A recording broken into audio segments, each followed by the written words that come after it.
आजची ओबीसीच्या प्रमुख नेत्यांची बैठक महाराष्ट्रातील आयोजित केली होती। जो अध्यादेश काढला गेला त्यावर चर्चा करण्यासाठी, त्याचे दुष्परिणाम परिणाम भविष्यात ओबीसीवर किती होणार, काय होणार आणि या निर्णयामुळे ओबीसीच्या समाजामध्ये जी एक उद्रेकाची आणि भीतीची भावना आहे, उद्रेकही आहे आणि भीती पण आहे, धास्तावलेला आहे ओबीसी की आमचं आता संरक्षण कसं करायचं, आम्ही आमच्या हक्काचं संरक्षण होईल की नाही, अशा पद्धतीची किंवा अशी भूमिका महाराष्ट्रातील ओबीसीच्या अनेक नेत्यांनी या ठिकाणी मांडली। ज्या जनतेच्या भावना आहेत ओबीसीच्या, तीच भावना ओबीसीच्या नेत्यांनी या ठिकाणी मांडली। आणि खरं तर हा अध्यादेश कशाच्या भरोशावर काढला गेला आणि ही सरकार मान तुटेपर्यंत का वाकलं, हा खरा प्रश्न आहे। ज्यावेळेस मागासवर्गीय आयोगांच्याकडे 400 कोटी रुपये देऊन मराठा समाजाच्या संदर्भात मागासलेपणाचा सर्वे करून अहवाल मागितला होता, तो अहवाल अद्याप अप्राप्त आहे। शिंदे समितीच्या शिफारशी सुद्धा पूर्णतः प्राप्त नाहीत। हा निर्णय घेताना कॅबिनेट पुढे हा निर्णय झालेला नाही आणि कॅबिनेट पुढे न जाता या राज्यातील मंत्रिमंडळाची परवानगी न घेता हा जो काही जी.आर. काढला, हा जी.आर. सत्ताधाऱ्यांनी एकमेकावर कुरघोडी करण्यासाठी काढला आणि श्रेयवादाची लढाई यामध्ये मला दिसून येत आहे। हा श्रेयवाद एकाच समाजाला उद्ध्वस्त करण्यासाठी हा श्रेयवाद होतो आहे किंवा श्रेयवादाची लढाई लढली जात आहे का, हा खरा प्रश्न येतो। खरं तर मुख्यमंत्री यांनी शपथेची पूर्तता करण्यासाठी समस्त ओबीसी समाजाला पायाखाली तोडण्याचा निर्णय घेतला का, त्याला खड्ड्यात पुरण्याचा निर्णय घेतला का, किंवा ओबीसी यांना कमकुवत आहे, कमजोर आहे, लढू शकत नाही, एकत्र नाही, त्यामुळे यांना काही केलं, कसंही यांना वागवलं, यांच्या हक्काचं काढून घेतलं तरी हे काही करू शकणार नाही, अशी भावना मुख्यमंत्र्यांची झाली असेल। म्हणून मला वाटतं की कॅबिनेटचा निर्णय न होता हा निर्णय त्यांनी घेतला। हे निर्णय घेत असताना आपल्या सगळ्यांना माहीत आहे की सगळे सोयरे हा शब्द त्या ठिकाणी वापरला। सगळे सोयरे वापरल्यामुळे कास्ट आणि व्हॅलिडिटी काढणं, ज्या व्हॅलिडिटीसाठी अटी होत्या जात पडताळणी प्रमाणपत्रासाठी, त्या शिथिल केल्यामुळे आता या कॅटेगरीच्या लोकांमध्ये, त्यामध्ये एससी असेल, एसटी असेल किंवा ओबीसी असेल, कोणालाही सहज शिरकाव करता येईल अशा प्रकारची व्यवस्था या अधिसूचनेमध्ये आहे। सहज तो कास्ट सर्टिफिकेट मिळवू शकेल, सहज कोणी व्हॅलिडिटी मिळवू शकेल आणि सहजपणे कुठल्याही कॅटेगरीमध्ये प्रवेश करू शकेल। याचाच अर्थ असा की या कॅटेगरीच्या लोकांच्या हक्काचं आरक्षण हे संपवण्याचा पहिली सुपारी किंवा पहिलं पाऊल शिंदे सरकारने किंवा एकनाथ शिंदे मुख्यमंत्र्यांनी टाकलेला आहे। आणि म्हणूनच जर उद्या हे सगळे सोयरे आणि दिलेले किंवा सापडलेल्या नोंदी आणि सगळ्या सोयऱ्यांना देण्यात त्यांचा समावेश, यातून साधारणतः 1.25 ते 2 कोटी लोकांना ओबीसीचा आरक्षणामध्ये फायदा देण्याचा निर्णय या GR मध्ये झालेला आहे। आज हे जर 2 कोटी लोकांचा समावेश होत असेल तर मला वाटतं कॅटेगरीच्या SC, ST आणि OBC मध्ये नव्याने आलेली हे यांची संख्या साधारणतः 90% जाईल। आता 90% लोकांना 50%च्या आरक्षणामध्ये ठेवायचं आणि ओबीसीला विजेंटीला घेऊन जे 27% आरक्षण आहे त्यामध्ये हे 2.25 कोटी लोकांचा समावेश करायचा आणि त्यांना आरक्षणाची सोय करून द्यायची। हेच मुळात ओबीसीचं सर्वस्व हक्क, संविधानिक हक्क हिरावणारा हा निर्णय मुख्यमंत्र्यांनी घेतलेला आहे।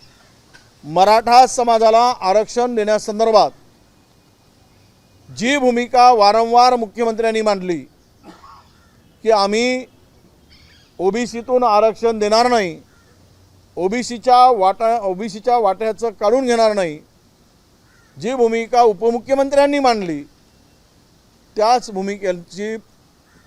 भूमिका ती बदलली। त्या भूमिकेवर ते ठाम राहिले नाहीत आणि ओबीसीच्याच वाट्यातून हे सर्व समावेशक भूमिका किंवा सामावून घेण्याची भूमिका या सरकारने घेतलेली आहे।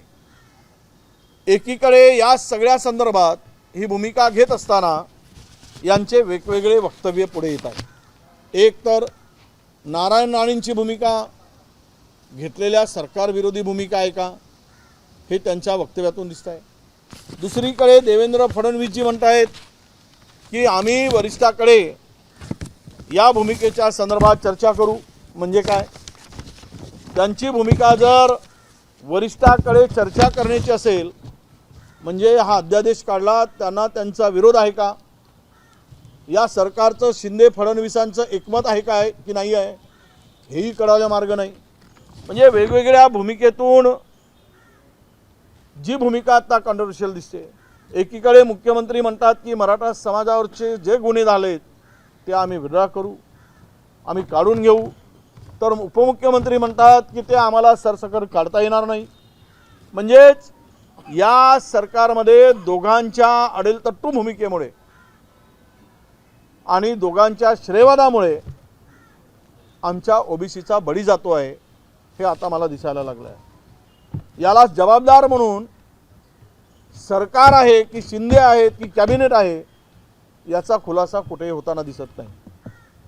जर हे शिंदेनी मराठा समाजाचा नेता म्हणून मिरवण्यासाठी घेतलेला निर्णय असेल तर या राज्यातील ओबीसीला त्यांनी विष देऊन मारून टाकावं। प्रत्येकाला त्यांच्या हातात एक विषाचा प्याला द्या आणि तुम्ही मराठ्याचा नेता व्हा, या राज्यातील ओबीसीला संपवून टाका, त्याला अधिकारापासून दूर ठेवा, वंचित ठेवा आणि तुम्ही मराठ्याचा नेता व्हा। पुन्हाही सर्वोच्च पदावर बसलेल्या व्यक्तींना सर्व समाजाचं हित लक्षात घेऊन निर्णय घेण्याची अपेक्षा असते, परंतु दुर्दैवानं ज्या पद्धतीनं मागील काही दिवसामध्ये जी भूमिका मांडली गेली ती एका समाजाच्या हितासाठी मांडली गेली, मात्र इतरांच्या हिताचा विचार त्या ठिकाणी केला गेला नाही। हे या आमच्या समाजाचं दुर्दैव आहे असं मी मानतो, आमचं दुर्दैवच आहे। आणि अशा सगळ्या परिस्थितीमुळे ही जी गोंधळाची परिस्थिती आता जी काय निर्माण झाली, या गोंधळातून मात्र आपण कुठे चाललो याचा विषय या ठिकाणी नक्की येतो आहे। म्हणजे मला पुन्हा दोन गोष्टी तुमच्या नजरेपुढे आणून दिले पाहिजेत की शुक्रे समितीचा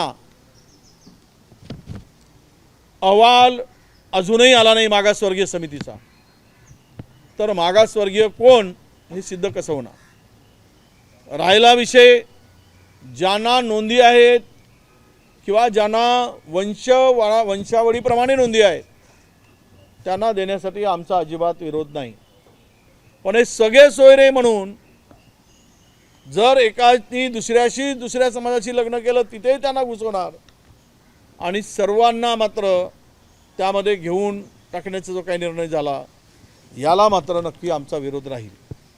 आणि म्हणून हे सगळी परिस्थिती पाहता जे काही आता 16 तारखेपर्यंत ज्या काही हरकती मागवायच्या आहेत, मी आपल्या माध्यमातून ओबीसी समाज बांधवांना, विशेष करून सुशिक्षित लोकांना, डॉक्टर, वकील, प्राध्यापक, हे शिक्षक, जे काही या समाजातील या ओबीसीच्या फायद्यातून मोठी झालेली मंडळी आहे, ओबीसीच्या भरोश्यावर मोठी झालेली मंडळी आहे, ओबीसीच्या आरक्षणावर झालेल्या मंडळींना माझं आव्हान आहे की तुम्ही या संदर्भात 16 तारखेला मोठ्या प्रमाणामध्ये तुमचे आक्षेप नोंदवा। ते आक्षेप नोंदवायची तारीख ही 16 फेब्रुवारी आहे, असं आव्हान मी सगळ्यांना करतो आहे। करोडोच्या संख्येने असलेल्या ओबीसी बांधवांनी आपल्या पेनाचा उपयोग, एक कागदाचा उपयोग स्वतःच्या संरक्षणासाठी आणि हक्कासाठी करावा, नाहीतर रस्त्यावर भीक मागायची पाळी सगळ्यांना आल्याशिवाय राहणार नाही। कुणी जर कुणाची लेकरं म्हणत असतील तर ही लेकरं महाराष्ट्राची आहेत, कोणत्या एका समाजाची लेकरं असू शकत नाही। मी विधानसभेमध्ये सुद्धा या समाजाच्या व्यथा मांडताना ती परिस्थिती विशद केलेली आहे। त्या कोणाच्या लेकरांच्या वर अन्याय होऊ नये अशी जर भूमिका असेल तर आमच्याही लेकरावर कुणीही अन्याय करू नये, स्वतःच्या समाजाचं हित बघत असताना तो बघितलाच पाहिजे, त्यांना तो अधिकार आहे। जसा त्यांना तो अधिकार आहे तसा तो अधिकार आम्हाला सुद्धा आमच्या समाजाचं संरक्षण करणं आणि हक्क साबित ठेवणं, त्यांच्या हक्काचं संरक्षण करणं हा सुद्धा आमचाही अधिकार आहे। त्या अधिकारापोटी मी कोणाच्या विरोधापोटी बोलत नाही, तर माझ्या समाजाच्या हक्कासाठी आणि अधिकारापोटी हे मी मांडतो आहे। आणि ही माझी भूमिका ही महाराष्ट्रातील तमाम जनतेपर्यंत जावी आणि माझं समाजाचं हक्काचं संरक्षण, संविधानिक संरक्षण, जे संविधानाने दिलेलं संरक्षण आहे त्याचं रक्षण व्हावं। हे जे कोणी काही अवसंविधानिक करत त्याला आमचा विरोध नाही, पण आमच्या मात्र हक्काच्या वाट्याला जे काही असेल ते मात्र त्याला बाधा पोचता कामा नये अशी आमची भूमिका आहे। आणि यासाठी आम्ही आता काही निर्णय घेतलेले आहेत। ते निर्णय असे आहेत की आम्ही आता 5 तारखेपासून आम्ही आमच्या संपूर्ण ओबीसी आणि बहुजनांच्या हक्काच्या संरक्षणासाठी सरकार म्हणून आता आमच्या पाठीमागे नाही आहे। सरकारचा कुठलाही माणूस आमच्या पाठीमागे नाही आहे। एक माणूस आपली भूमिका सरकारमध्ये बसून मांडतायत ते छगन भुजबळ मांडत आहे। त्या पलीकडे सरकारमधील कुणी ठोस भूमिका आणि आमच्या हक्काचं संरक्षण करण्यासाठी पुढे येताना दिसत नाही आहे। भुजबळांच्या भूमिकेच्या संदर्भात मी सांगितलं की मी त्यांना ती मानलेली भूमिका जी आहे त्यांना माझं समर्थन आहे। मी समर्थन या संदर्भातलं स्पष्टपणे सांगतो आहे की ती आज ओबीसीची भूमिका जी मांडत आहेत, ज्या पद्धतीनं मांडत आहेत, ज्या पद्धतीनं ओबीसी समाजावर अन्याय होताना दिसतो आहे त्याला माझं समर्थन आहे आणि मी नक्की त्यांना समर्थन ओबीसी म्हणून देणार आहे। आणि आमच्यामध्ये कुठलेही वाद असण्याचं काही कारण नाही। ते वेगळेच पक्ष वेगळे आहेत, पण ओबीसी म्हणून त्यांची भूमिका आणि माझी भूमिका एक आहे हे या ठिकाणी मी आवर्जून सांगतो आहे। आणि म्हणूनच आम्ही 5 तारखेपासून 5 फरवरीपासून ओबीसीच्या हक्काच्या संरक्षणासाठी पहिल्यांदा आमची जी शक्तीस्थळ आहे त्या ठिकाणी आम्ही सर्व ओबीसीचा समाज चैत्यभूमीपासून सुरुवात करून आम्ही फुले, शाहू आंबेडकर ही जी आमची शक्तीस्थळं आहेत याबरोबरच पोहरादेवी असेल, चौंडी असेल, भगवानगड असेल, गोपीनाथगड असेल आणि जेजुरी असेल, जीवा महाल छत्रपती शाहू महाराजांची समाधी असेल आणि जीवा महालांच्या समाधीस्थळ आहे। जीवा महालांचा होता जीवा म्हणून वाचला शिवा, मरणार माहीत होतं तरी महाराजांचा जीव वाचवणारा हा बहुजन समाजातला जीवा, याच्याही स्फूर्तीस्थळी गेलं पाहिजे, शिवा काशिंदाच्या स्थळी गेलं पाहिजे। असं एक 5-6 दिवस आम्ही या स्थळी जाऊन स्फूर्ती आम्हाला द्या, आमच्या हक्काचं संरक्षण करायसाठी आम्हाला हिंमत द्या, ताकद द्या, ही मागणी करायसाठी या बहुजनांच्या स्फूर्तीस्थळावर आम्ही जाणार आहोत। आणि हे इथून जाऊन आल्यानंतर यांची स्फूर्ती मिळण्यासाठी हे आमच्या संपूर्ण 500,000 गाड्यांचा ताफा हा त्या स्थळावर जाईल आणि शपथ घेऊन की आमच्या हक्काच्या संरक्षणासाठी आम्ही एक आहोत या शक्तीनिशी तो उभा राहील. आणि 20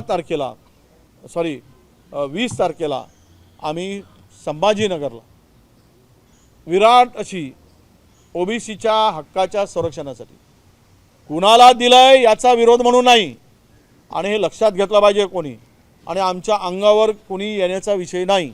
आम्ही त्यांना सचेत करतो आमच्या हक्काच्या संरक्षणासाठी. तुम्हाला मिळवत असताना तुम्ही मिळवलात, पण आता मात्र आमच्या हक्काच्या संरक्षणाची पाळी आली आहे. त्यासाठी संभाजीनगरला 20 तारखेला आम्ही सभेचं आयोजन केलेलं आहे आणि ही 20 तारखेला संभाजीनगरची सभेमध्ये भुजबळ साहेबांनाही आम्ही आमंत्रित करणार आहोत, त्यांनाही त्या ठिकाणी निमंत्रण देणार आहोत. सर्व ओबीसी महाराष्ट्रातला त्या ठिकाणी एकत्र यावा, एकत्र येऊन लढावा, आपल्या हक्काचं संरक्षण करावं, संविधानिक संरक्षण करावं, ही त्यामागची भूमिका 20 तारखेमध्ये आम्ही मांडणार आहोत.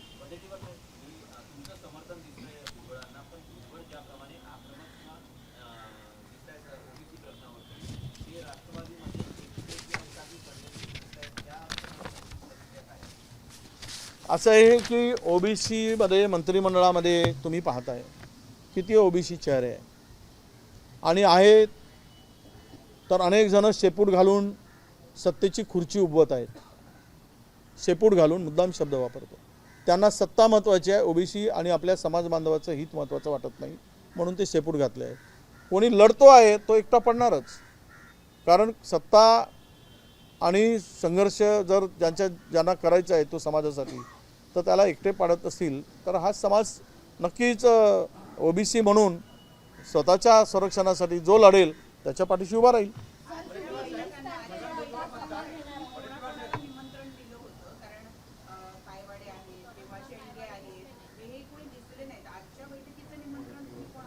नाही, हे वेळेवरची बैठक ठरली. आम्ही त्यांना निरोप मेसेज दिला, काही कारणास्तव आले नसतील. मी आता तायवाडे साहेब आमचेच नाहीत, आम्ही त्यांना 2-3दा त्यांचं कार्यक्रम ते हॉस्पिटलचं उद्घाटन वगैरे, त्यामुळे त्यांनी ते आले नाहीत किंवा त्यांच्यापर्यंत मी फोन केला पण तो फोन 2दा नॉट रिचेबल होता, कदाचित बाहेर असतील, नॉट रिचेबल होता, पण ते काही दूर नाहीत आमच्या.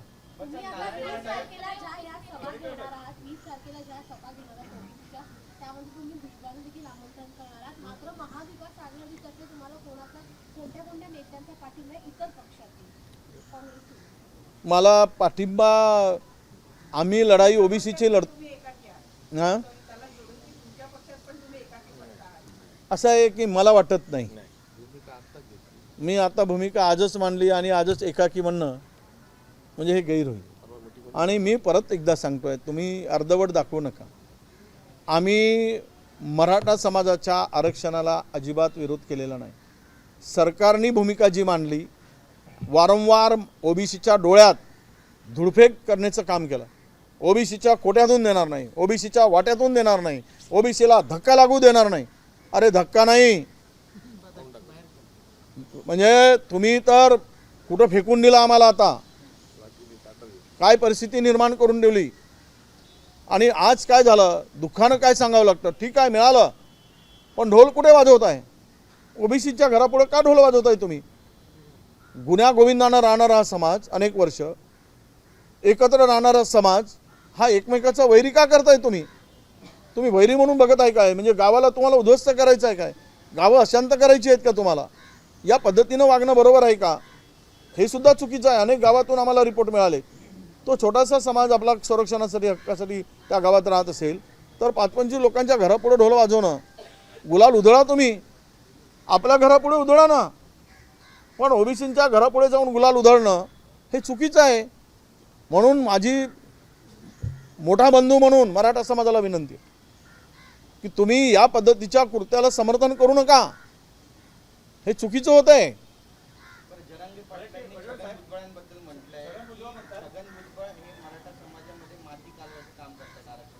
कोण? मला काही त्याबद्दल बोलायचं नाही.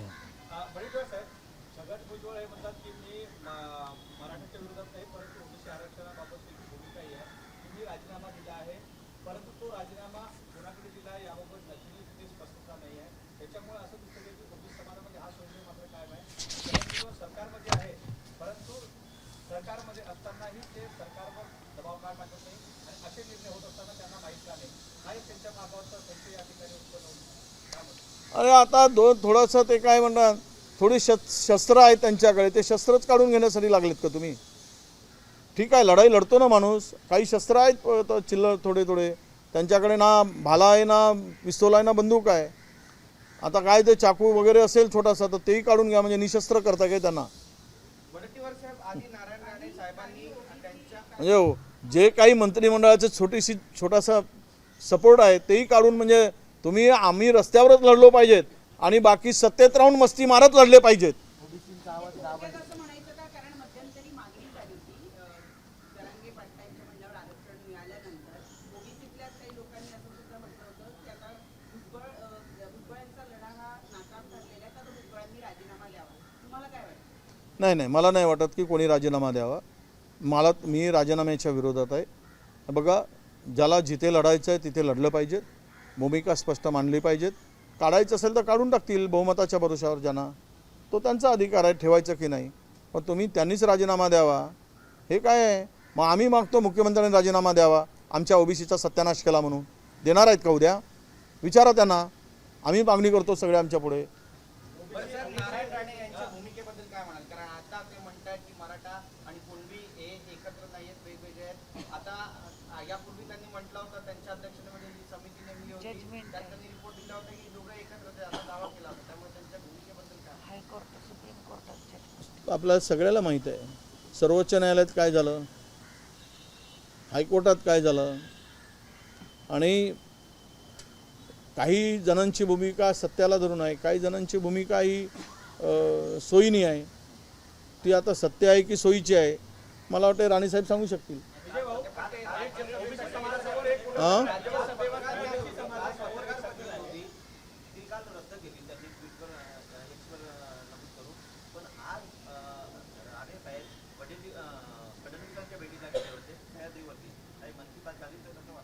खासदारकी मिळेल का? म्हणजे असा सुद्धा विषय नाही, मला एवढंच की आम्ही सत्ताधाऱ्यांनी एका बाजूला ओबीसी आणि दुसऱ्या बाजूला मराठा जुंपून आपली शेती करून घेऊ नये म्हणजे झालं. आमच्या घरावर नांगर फिरवून स्वतःची शेती नांगरून घेण्यासाठी एकाने ओबीसीला एका बाजूला जुंपायचं आणि दुसऱ्या बाजूला मराठ्याला एकाने जुंपायचं आणि आमचा वापर करायचा आणि पीक मात्र त्यांनी खायचा आणि शेतातले बैल बनून आम्ही राबायचं. ही जर त्यांची भूमिका असेल ती एक उघडी पडल्याशिवाय राहणार नाही आणि आम्ही उघडं पाडल्याशिवाय राहणार.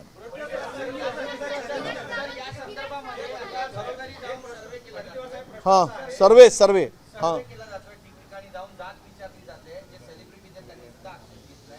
केतकी चितळे यांचं सुद्धा एक विधान आहे, व्हिडिओ व्हायरल होतो. त्यांचं निश्चित पवन ब्राह्मण आहे, कोकणातले ब्राह्मण आहे, असे व्हिडिओ व्हायरल होत आहेत. याबद्दल काय म्हणतात? जातीमध्ये तेढ निर्माण होते, जाती प्रचंड तेढ निर्माण होत आहे आणि चुकीची माहिती गोळा केली जात आहे. आमच्याकडे जी माहिती येत आहे, ज्यांच्या घरात 3 मजली घरं आहेत तो सुद्धा म्हणतो घर नाही, ज्यांच्याकडे 2 4 व्हीलर आहेत तो सुद्धा म्हणतो माझ्याकडे गाडी नाही, ज्यांच्या घरात नोकऱ्या आहेत तो म्हणतो माझ्याकडे नोकरी नाही, ज्यांच्या घरी संडास आहेत तो म्हणतो माझ्या घरी संडास नाही. ही सगळी माहिती खोटी माहिती भरली जात आहे आणि त्यामध्ये खरं म्हणजे खोटी माहिती देणाऱ्यावर कारवाईची त्यामध्ये कुठलेही प्रावधान नाही किंवा व्यवस्था नाही. त्यामध्ये कुठे अटी किंवा शर्ती घातल्या नाहीत. त्यामुळं ती जर आपण करू शकलो की खोटी माहिती भरणाऱ्यावर FIR दाखल केला जाईल तर मग मात्र खोटी माहिती लोक देणार नाही. पण आता सरसकट अनेक लोकांच्याकडून खोटी माहिती भरली जात आहे. अशा तक्रारी आमच्याकडे मोठ्या प्रमाणात आहेत. हां, कुलकर्णी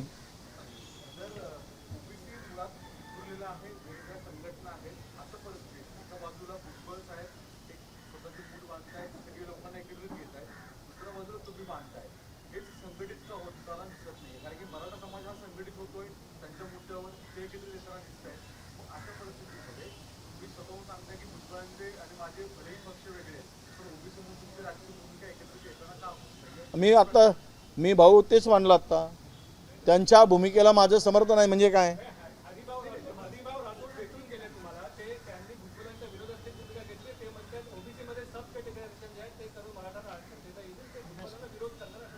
नाही, त्यांचा अभ्यास वेगळा आहे, आमचा अभ्यास वेगळा आहे.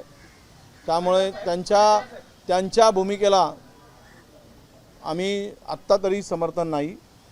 आणि ती परिस्थिती आत्ताची नाही, आत्ताची एवढीच परिस्थिती आहे पुढे की जे काही ओबीसीचा आरक्षणाच्या संदर्भामध्ये किंवा आत्ताचा काढलेला जो काही JR अधिसूचना आहे त्यामधून ओबीसींच्यावर जो आत्ताच मोठा एक आघात झालेला आहे त्यावरची आत्ताची परिस्थितीवर आम्ही बोलतो आहोत. पडकीवार साहेब, सरकारने जी आर काढल्यानंतर मोठ्या प्रमाणात कुणबीच्या धर्तीवरून आता जात प्रमाणपत्र दिलं जात आहे.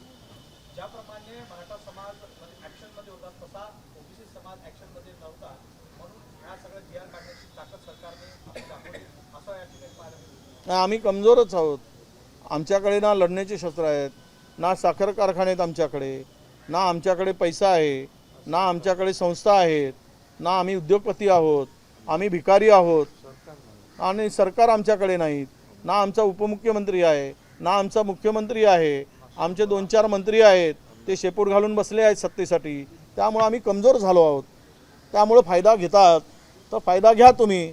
ओबीसी ज्या दिवशी पेटून उठेल, माणूस शांत असतो तोपर्यंत शांत आहे, त्या दिवशी मात्र तुमची सत्ता उलटवून टाकेल. अरे काय वैयक्तिक माझा मित्र आहे तो काय नेता आहे काय किरण सामंत? म्हणजे प्रत्येक गोष्ट चॅनलवाले चालवत आहे. आता कमाल आहे बाबा. ह्याला काय कोणी भेटायला, आता ते पुढचं ऑफिस त्यांचा. मी आहे का विचारलंय, मला म्हटलं आहे, चहा प्यायला येऊ का? म्हटलं या. आता हे काय आम्ही एकमेकाचे कालर पकडले आहोत का, एकमेकाला ठोसे मारले आहोत का? विरोध आहे. आणि तो कुठले मंत्री आहे ना संत्री आहे? खरं तर आले कोणीतरी येतात. आता काही संबंध इतक्या वर्षाचे आहेत. ह्याला काय फटकन तुम्ही चॅनल चालवून टाकताय. ब्रेकिंग न्यूज हिंदी कोणाला? मी काय यार विषयांतर कशाला करताय? माझा ओबीसीचा एवढा महत्त्वाचा विषय. आमचे कपडे काढले जात आहे, बनियान आता काढून झाली. महाराष्ट्रात आमचे सत्ताधारी आमची अंडरवेळी काढून टाका, आम्हाला नागडं करा. हे चॅनल पुढे बोलतो. ही परिस्थिती आता आमची झाली. कोण काय किरण खाणन भारण आम्हाला काय देणं? नको ते गोष्टी नको. हात जोडतो तुम्हाला, आमच्या वेता मांडा पहिले. फार वाईट आहे आमची अवस्था. तुम्हाला सांगतो दादा, फार म्हणजे छोटा माणूस माझा कधी सरपंचच होणार नाही, ना पंचायत समितीमध्ये जाईल, ना जिल्हा परिषदेमध्ये जाईल. मग ह्याला कोण देईल? यांचं संरक्षण कोण करेल? हा गरीब माणसाचा कोण करेल? आमच्या जरी व्यथा समजा तुम्हाला सगळ्या चॅनलवाल्यांना हात जोडून विनंती आहे आमची. तर किरण मिरण येणार जाणार ये काय विषय तो नहीं. देखिए, ये जो अध्यादेश निकला है, ये अध्यादेश से ओबीसी समाज में बहुत ही असुरक्षितता और डरावनी परिस्थिति है. ओबीसी समाज घबरा चुका है कि इसमें कोई भी सरकार से स्पष्ट रूप से बोला नहीं जा रहा है. एक तरफ ये निर्णय होने के बाद में उप मुख्यमंत्री फडणवीस जी कहते हैं कि हम लोग वरिष्ठ से चर्चा करेंगे. ये जो अध्यादेश निकला है, जो अध्यादेश निकाला गया है, ये कैबिनेट की इसकी परमिशन नहीं है, ना कैबिनेट में कोई डिस्कशन हुआ है. अगर मंत्रिमंडल की सहमति नहीं है तो अध्यादेश कैसे निकाला जा सकता है? तो इसका मतलब यह है कि ये इस राज्य के मुख्यमंत्री को मराठा समाज का मसीहा होना था, इसलिए JR निकाला. तो फिर इन्होंने ओबीसी के बारे में क्या सोचा था? ओबीसी ये JR निकालते वक्त ओबीसी के ऊपर अन्याय होगा या ओबीसी के हक का छीना जाएगा, इस बारे में कम से कम चर्चा तो होनी चाहिए थी. वो भी नहीं हुई. और ये JR निकालने के बाद ओबीसी का जो संवैधानिक हक है वो उसके ऊपर बहुत एक बड़ा उसको मिटाने का प्रयास हुआ है. इसीलिए आज सब ओबीसी के नेताओं की बैठक हमने आयोजित की और 5 तारीख से हम लोग चैत्यभूमि से लेकर जो बाबा साहब अम्बेडकर ने हमें आरक्षण का अधिकार प्राप्त दिया था, उनके चैत्यभूमि से समाधि से जाकर हम लोग हमारे बहुजन समाज के जितने भी शक्ति स्थल है वहाँ पर जाके, हम सरकार तो हमारा संरक्षण नहीं कर सकता है, तो शक्ति स्थल पर जाकर हमें शक्ति दो हमारे हक का रक्षण करने के लिए. ये इसीलिए उनके वो स्थान पर हम जाने वाले हैं. और सब स्थान घूमने के बाद, जहाँ से मैंने कहा था कि हम लोग छत्रपति शाहू महाराज की समाधि में जाएंगे, हम लोग जीवा महल पे जाएंगे, हम लोग पोहरा देवी पोहरा देवी जाएंगे, भगवानगढ़ जाएंगे, गोपीनाथगढ़ जाएंगे और चौंडी जाएंगे, ये सब खंडोबा जाएंगे। ये समाधि, ये सभी स्थलों पर जाकर, स्फूर्ति स्थलों पर जाकर हम लोग उनके आशीर्वाद लेकर 20 तारीख को एक भव्य रैली, बड़ी रैली 20 तारीख को संभाजी नगर में हमने रखा है और आयोजित किया है। सब लोगों का कहना है कि ये बड़ी रैली वहाँ पे होनी चाहिए और हमारा हक के संरक्षण के लिए, हम किसी के खिलाफ में नहीं। फिर से मैं महाराष्ट्र के हमारे बड़े भाई को बताना चाहता हूँ, हम अपने हक के लिए लड़ रहे, तुमने अपने हक के लिए लड़ा है, अब हम अपने हक के लिए लड़ाई लड़ रहे, तो इसमें कोई किसी का नुकसान होने का सवाल नहीं, हमारा नुकसान हुआ है।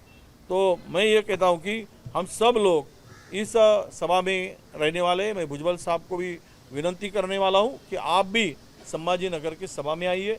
उन्होंने जो भूमिका रखी उनको भी मैं समर्थन दिया है, क्योंकि ओबीसी के हित के लिए और उसकी लड़ाई के लिए, अगर संरक्षण के लिए विशेष रूप से जो आगे आते हैं ये लड़ाई में, तो उनके साथ में हम लोग खड़े रहेंगे, ये हमारा काम है। नहीं, देखिए, चेहरा और नेतृत्व की बात नहीं, अपने हक की लड़ाई की बात है। और वो भी नेता है, वो अगर लड़ते हैं तो वो भी बड़ा काम उनके हाथ से हो रहा है। और रहा सवाल हमारे आपस में नेतृत्व कौन बड़ा है कौन छोटा है, हम इसके लिए नहीं लड़ रहे, हम लोग अपना नेतृत्व बड़ा करने के लिए नहीं लड़ रहे, तो हम लोग ओबीसी के हक का संरक्षण करने के लिए लड़ रहे, ये पहले मैं बताना चाहता हूँ। एबीपी माझा, उघडा डोळे बघा नीट।